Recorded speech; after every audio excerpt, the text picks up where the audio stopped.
Hello friends. आज हम लोग जानते हैं ऑर्थोडोंटिक ट्रीटमेंट या डेंटल ब्रेसेस के बारे में। I doctor Rahul Narkhede welcome you to my YouTube channel.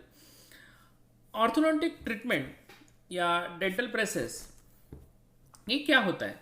जैसे आपके दांत माल अलाइंड है या क्राउडेड है या अलग अलग कुछ प्रॉब्लम्स है, जैसे दांतों में स्पेसिंग है, तो उनको स्ट्रेट करने के लिए कॉमन वर्ड्स कॉमन लैंग्वेज में हम लोग बोल सकते हैं, जिसको दांतों को, जो आपके टेढ़े मेढ़े दांतों को स्ट्रेट करने का जो ट्रीटमेंट है उसको ऑर्थोडोंटिक ट्रीटमेंट बोला जाता है।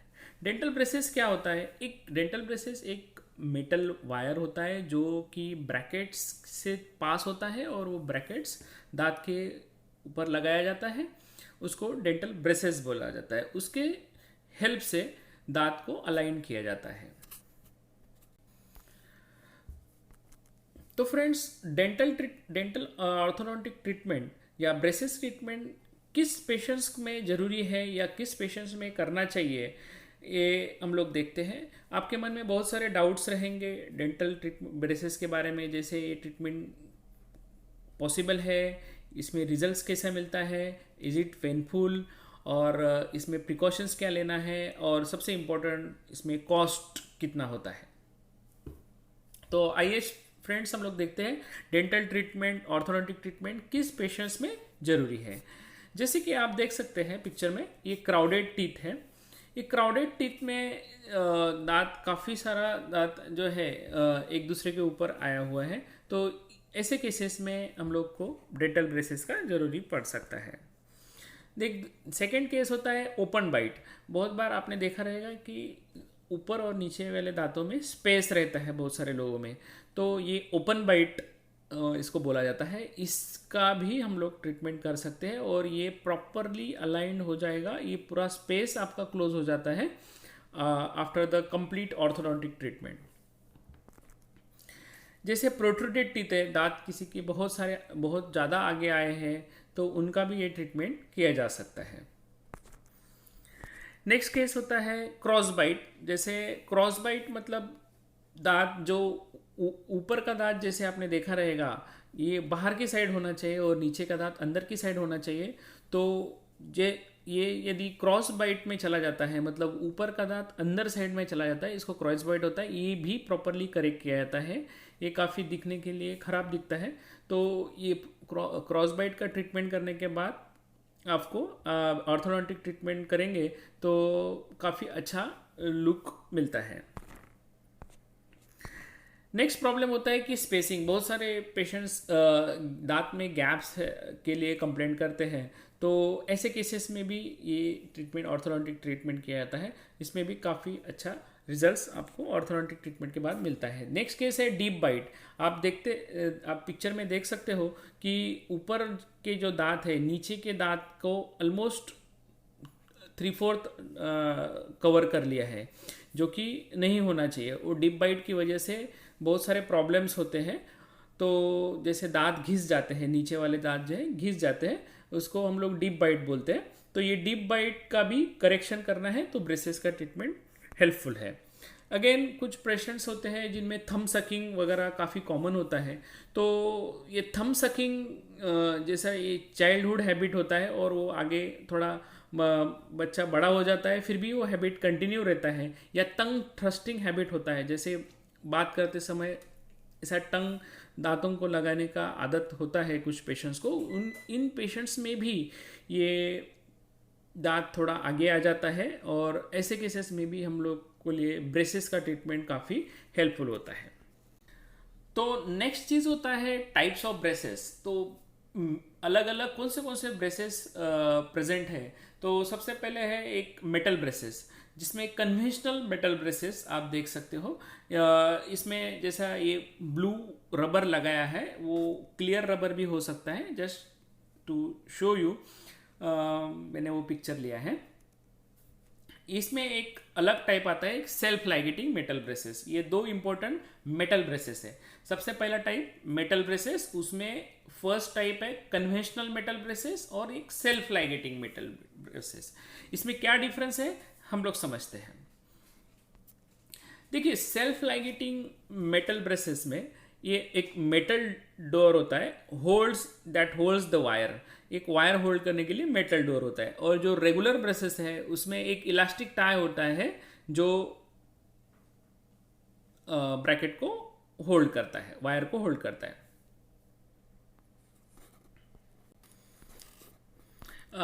सो फ्रेंड्स, इसमें जो मैंने दो टाइप्स आपको बताया है, self ligating and conventional metal braces. तो इसमें डिफरेंस क्या है? सबसे पहले तो सबसे इंपॉर्टेंट बात है कि सेल्फ लाइगेटिंग मेटल ब्रेसेस जो है दे हाईली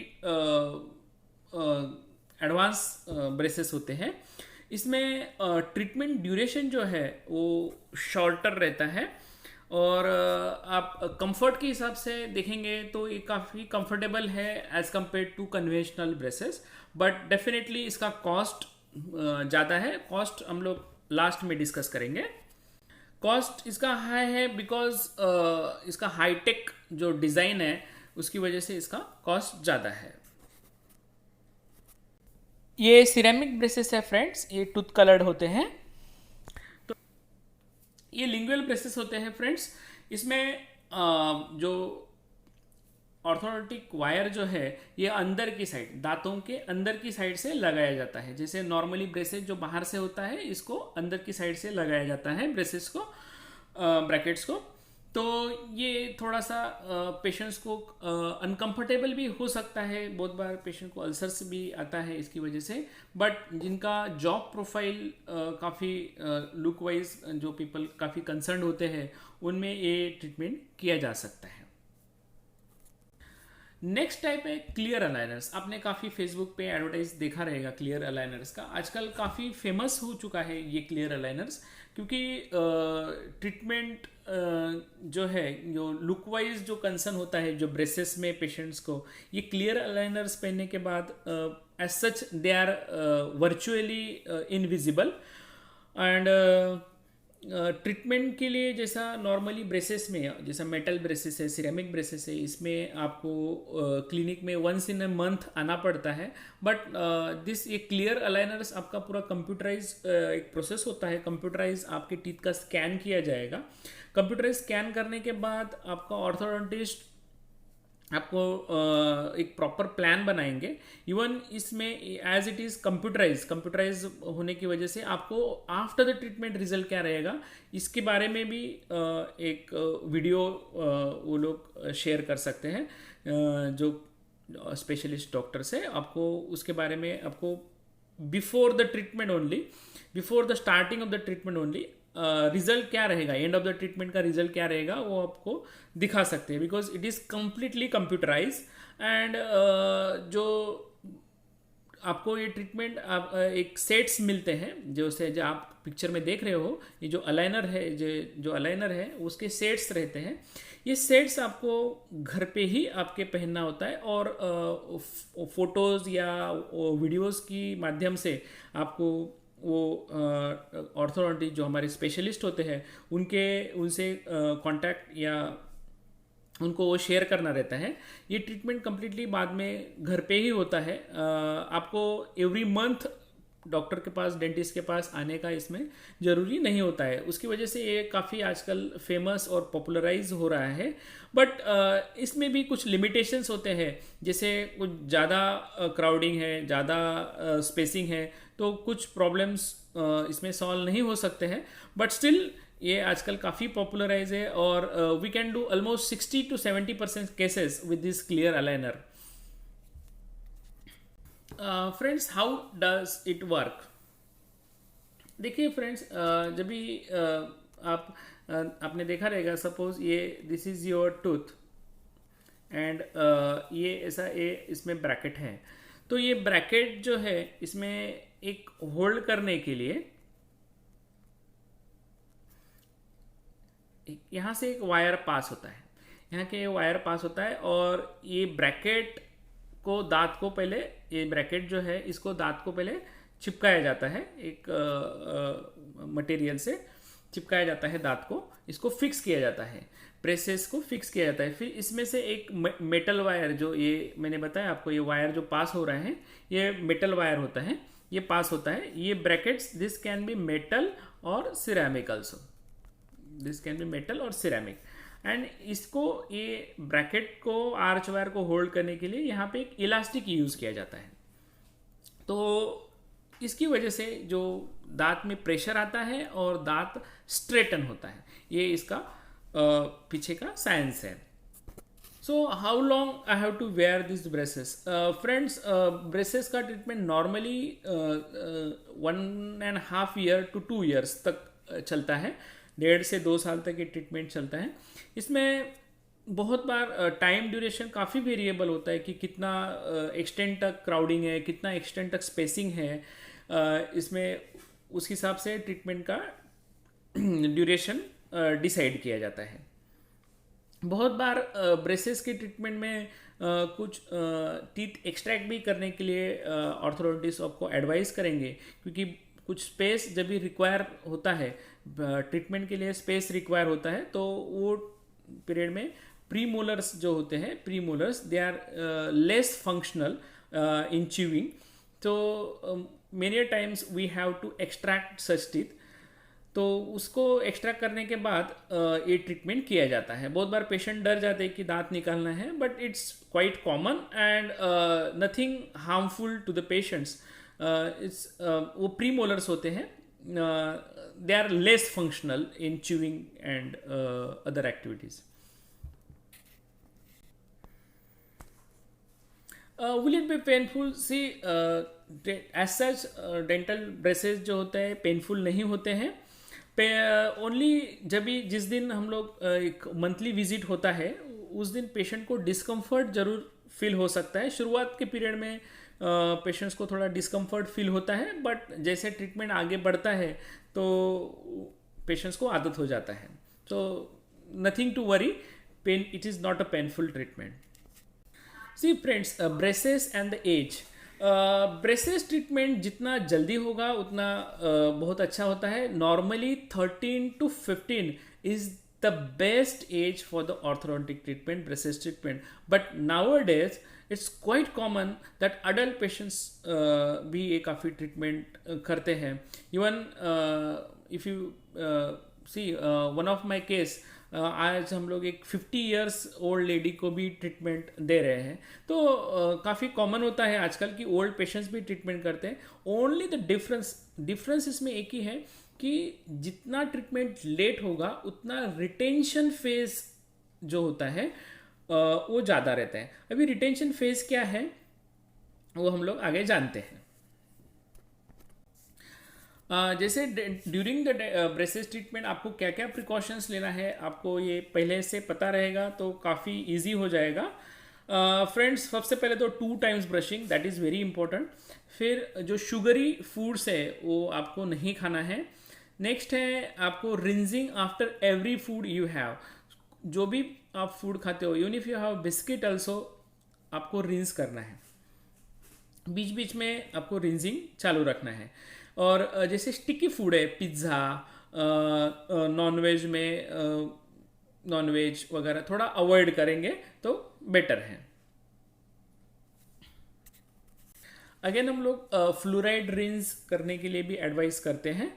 फ्लोराइड रिंसेस मार्केट में अवेलेबल है। और नेक्स्ट है कि बीच बीच में जैसा ड्यूरिंग द ट्रीटमेंट, सपोज आपका ट्रीटमेंट 2 साल चलता है तो बीच बीच में आपको प्रोफेशनल टीथ क्लीनिंग भी रिक्वायर होता है, जिससे ट्रीटमेंट आपका फास्ट भी होगा और डीके होने का चांसेस काफ़ी कम होता है। क्योंकि ब्रेसेस लगाने के बाद पेशेंट्स को ब्रशिंग अच्छे से नहीं होता है, तो इसके लिए आपको टीथ क्लीनिंग, जो प्रोफेशनल टीथ क्लीनिंग है, जो हम लोग स्केलिंग बोलते हैं, वो आपको करना जरूरी है। After the braces removal, braces के निकालने के बाद बहुत सारे पेशेंट्स को लगता है कि ट्रीटमेंट हो गया है। नहीं फ्रेंड्स, पेशेंट्स का ट्रीटमेंट जैसे कंप्लीट हो जाएगा उसके बाद हम लोग रिटेनर करके एक प्लेट दिया जाता है, रिटेनर्स दिए जाते हैं। तो ये रिटेनर्स क्या होते हैं? रिटेनर्स एक ऐसी चीज़ है जिससे दांत, आपके जो आगे आए हुए दांत हैं, जिसको हम लोग अलाइन करते हैं। जो एक समझो, सपोज ये दांत आपके ऐसे आगे है और हम लोग इसको एक जगह पे लेके आते हैं, तो उस जगह पे उसको रोकने के लिए उसको रोकने के लिए एक रिटेनर यूज़ किया जाता है। मतलब आपके दांत जैसे आगे थे और अभी पीछे हो गए, तो उसके यहाँ पे एक बोन, हार्ड बोन फॉर्म होना चाहिए उसके आजू बाजू में। नहीं तो आप वो रिटेनर नहीं यूज़ करेंगे तो वो सेम पोजीशन में जाने का कोशिश करता है। टीथ जो है आपके अगेन सेम पोजीशन में जाने की कोशिश करते हैं। तो बहुत बार ये रिटेनर्स पेशेंट्स काफ़ी निग्लेक्ट करते हैं यूज़ करने के लिए। तो रिटेनर कंपलसरी होता है। रिटेनर यूज़ करना, जैसा एज आपका ज़्यादा रहेगा उतना रिटेंशन फेज भी ज़्यादा रहेगा। रिटेंशन का जो प्लेट यूज़ करने का फेज भी है वो भी ज़्यादा रहेगा। सपोज 2 साल का आपका ट्रीटमेंट है तो ऑलमोस्ट 6 मंथ टू 1 ईयर ये रिटेंशन फेज होता है। तो इसमें रिटेनर्स दिए जाते हैं, ये आपको पहनना होता है। ये रिटेनर्स ओनली आपको खाना खाने के टाइम पे निकालना होता है, अदरवाइज आपको कंटिन्यूअस ये पहनना होता है रिटेनर्स। तो ये ट्रीटमेंट के बाद आपको ये घर पे ही पहनना है, इसके लिए आपको क्लिनिक में आने का ज़रूरत नहीं है। जो डेंटल ब्रेसेस का ट्रीटमेंट है 1 इन अ मंथ आपको आना होता है। उसके बाद जैसे ट्रीटमेंट कंप्लीट हो जाएगा उसके बाद जैसे रिटेनर देंगे वो आपको घर पे ही यूज़ करना है, उसके लिए आपको क्लिनिक में आने का ज़रूरत नहीं है।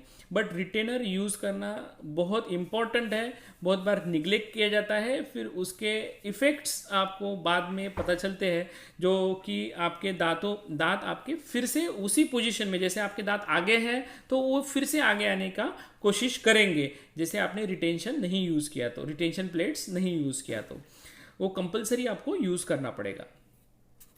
तो फ्रेंड्स देखते हैं कि रिटेनर में क्या क्या टाइप्स है। ये देख सकते हैं एक रिमूवेबल हैवले रिटेनर होता है। ये काफ़ी कॉमनली एंड वाइडली यूज़ किया जाता है। बट आजकल ये ऐसे रिमूवेबल क्लियर रिटेनर्स भी अवेलेबल है, जिससे पेशेंट्स को काफ़ी कंफर्टेबल फील होता है as compare to this Hawley's retainer. But कुछ ऐसे केसेस होते हैं जिसमें हम लोगों को हैवले रिटेनर देना पड़ता है, जैसे कुछ एक्टिव मूवमेंट करना है, स्लाइड स्पेसेस है, तो ऐसे केसेस में एक हैवले रिटेनर दिया जाता है। But commonly nowadays removable clear retainer are quite common. After the treatment आपको ये रिमूवेबल क्लियर रिटेनर यूज़ करना पड़ेगा। तो इसका duration around 6 month to 1 year depends on at what age you have done the treatment. कौन से as में ये ट्रीटमेंट आपने किया है उस पर डिपेंड करता है। एंड उसके बाद आप आपका सिविरिटी ऑफ ट्रीटमेंट कैसा था, सिविरिटी ऑफ प्रॉब्लम कैसा था, उस हिसाब से उसका ड्यूरेशन डिसाइड किया जाता है। आपको ऑर्थोडोंटिस्ट वो सजेस्ट करेंगे। बट नॉर्मली वो 1 साल तक आपको रिटेनर यूज़ करना पड़ता है। एक फिक्स रिटेनर भी होता है, जैसे कि ये आप देख सकते हैं फिक्स रिटेनर। इसका कॉस्ट अराउंड 5,000 तक इसका कॉस्ट होता है। फिक्स रिटेनर जो पेशेंट्स जो रिटेनर्स है, जैसे मैंने फर्स्ट 2 टाइप्स आपको बताया, रिमूवेबल एंड हाउलेज रिटेनर यूज़ नहीं करना चाहते हैं, वो ये रिटेनर फिक्स रिटेनर रहता है। ये फिक्स रहता है, इसको निकालना डालना कुछ भी नहीं है। And they are quite comfortable and patient don't have to remove it. तो ये इसका एक बेनिफिट है, दे आर फिक्स। तो ये फिक्स रिटेनर भी यूज़ कर सकते हैं। ये हम लोग रिटेनर जो है आप समझ लीजिए कि ये ट्रीटमेंट के बाद का आपको यूज़ करना है। Don't confuse between the retainers and the braces. Now सबसे इंपॉर्टेंट है कि कॉस्ट ऑफ द ट्रीटमेंट। बहुत बार पेशेंट्स हम लोग को फ़ोन करके पूछते हैं कि डॉक्टर कॉस्ट कितना है, कॉस्ट कितना है। Before telling you the cost of the treatment, मैं आपको एक सबसे पहले एक इम्पॉर्टेंट बात बताता हूँ। कॉस्ट जो है कोई भी डेंटल ट्रीटमेंट का डिसाइड किया जाता है बहुत सारे फैक्टर से। सबसे पहला और इम्पॉर्टेंट फैक्टर जो है, आप ट्रीटमेंट कहाँ पे कर रहे हैं, आप रूरल एरिया में, अर्बन एरिया में कर रहे हैं या फिर कोई मेट्रो सिटी में कर रहे हैं, तो ट्रीटमेंट काफ़ी वेरी होता है उस हिसाब से। Second thing, cost of the material. Material का कॉस्ट भी काफ़ी वेरिएबल रहता है। जैसा आपका कॉस्ट मटेरियल काफ़ी एडवांस तरीके का है तो definitely cost of the material बढ़ जाएगा। जैसे इंडियन मटेरियल है, अमेरिकन, जैसा अमेरिकन ऑर्थोडोंटिक्स भी अमेरिकन ऑर्थोडोंटिक्स का मटेरियल है, तो ट्रीटमेंट कॉस्ट में काफ़ी ड्रास्टिक डिफरेंस आपको देखने को मिलेगा। अगेन नेक्स्ट इंपॉर्टेंट पॉइंट है कि एक्सपीरियंस ऑफ द डॉक्टर। सबसे इंपॉर्टेंट वो है कि एक्सपीरियंस डॉक्टर का कितना है, उस हिसाब से भी डेफिनेटली चार्जेस में वेरी होता है। तो नॉर्मली एक रेंज में आपको बता सकता हूँ मेटल ब्रेसेस का, सिरेमिक ब्रेसेस का और अलाइनर्स का। तो सबसे पहले जो है मैं आपको मेटल ब्रेसेस का कॉस्ट बता देता हूँ। मेटल ब्रेसेस में जो इंडियन एंड अमेरिकन ऑर्थोडोंटिक्स ऐसा होता है, नॉर्मली एक 30,000 के मैक्स टू मैक्स 20 to 40,000 ऐसा उसका रेंज होता है। एवरेज हम लोग पकड़ सकते हैं 30,000 इसका इंडियन जो मेटल ब्रेसेस है उसका कॉस्ट होता है। अमेरिकन ऑर्थोडोंटिक्स का around we charge 38,000, but range is 35 to 50 तक उसका रेंज होता है अमेरिकन ऑर्थोडोंटिक्स का। एक सेल्फ लाइगेटिंग, जैसे मैंने आपको याद रहेगा तो सेल्फ लाइगेटिंग बताया था। Self ligating metal braces are costly, around 65,000 के एवरेज मैं आपको बता रहा हूँ, 65,000 के आसपास उसका चार्जेस होता है सेल्फ लाइगेटिंग मेटल ब्रेसेस। तो मेटल ब्रेसेस में इंडियन एंड अमेरिकन, इंडियन जो ऑर्थोडोंटिक ट्रीटमेंट है उसका कॉस्ट ऑन एन एवरेज 30,000 होता है। अमेरिकन ऑर्थोडोंटिक्स का कॉस्ट ऑन एन एवरेज 38,000 है। सेल्फ लाइगेटिंग जो मेटल ब्रेसेस है उसका ऑन एन एवरेज कॉस्ट है 65,000। इंडिया में आपको काफ़ी रेंज अराउंड 5 to 10,000 का वेरिएशन मिलेगा पूरा इंडिया में अलग अलग। जैसे मैंने आपको ऑलरेडी बताया कि ट्रीटमेंट आप कहाँ पे कर रहे हैं, कौन से सिटी में कर रहे हैं, experience of the doctor matters. ये काफ़ी सारे रीजन्स है जिसमें ट्रीटमेंट का कॉस्ट आपको वेरिएबल मिलेगा, बट आपको एक आइडिया आने के लिए मैं आपको ये चार्जेस बता रहा हूँ। ये मेटल का आपको समझ गया। फिर अभी सिरेमिक का। सिरेमिक में जैसे हम लोग देखेंगे Indian and American, on an average ceramic का एक 38 टू अमेरिकन का 48,000 ऐसे इसका कॉस्ट होता है। 38 to 48 ऑन एन एवरेज मैं बता रहा हूँ। जैसे इंडियन मटेरियल सिरेमिक में आप जाओगे तो 30,000 से लेके 50,000 तक अलग अलग कॉस्ट आपको देखने को मिलेंगे, बट एवरेज हम लोग देखते हैं तो सिरेमिक में 38,000 इंडियन का, अमेरिकन ऑर्थोडोंटिक्स का देखेंगे अराउंड 48 के आसपास।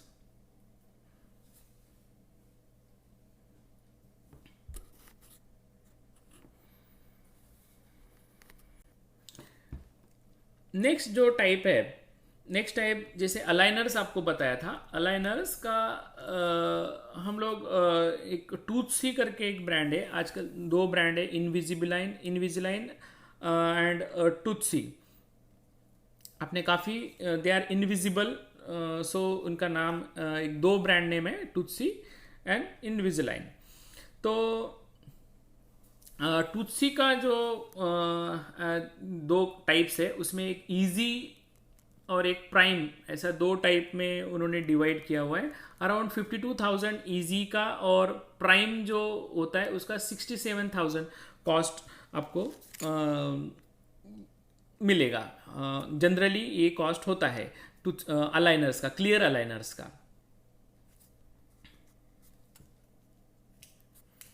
तो फ्रेंड्स, मैं आशा करता हूँ आपको आज का वीडियो पसंद आया रहेगा। कुछ भी आपको डाउट्स है तो आप कमेंट में लिख सकते हैं, मैं आपको आंसर देने का ज़रूर कोशिश करूँगा। Thank you.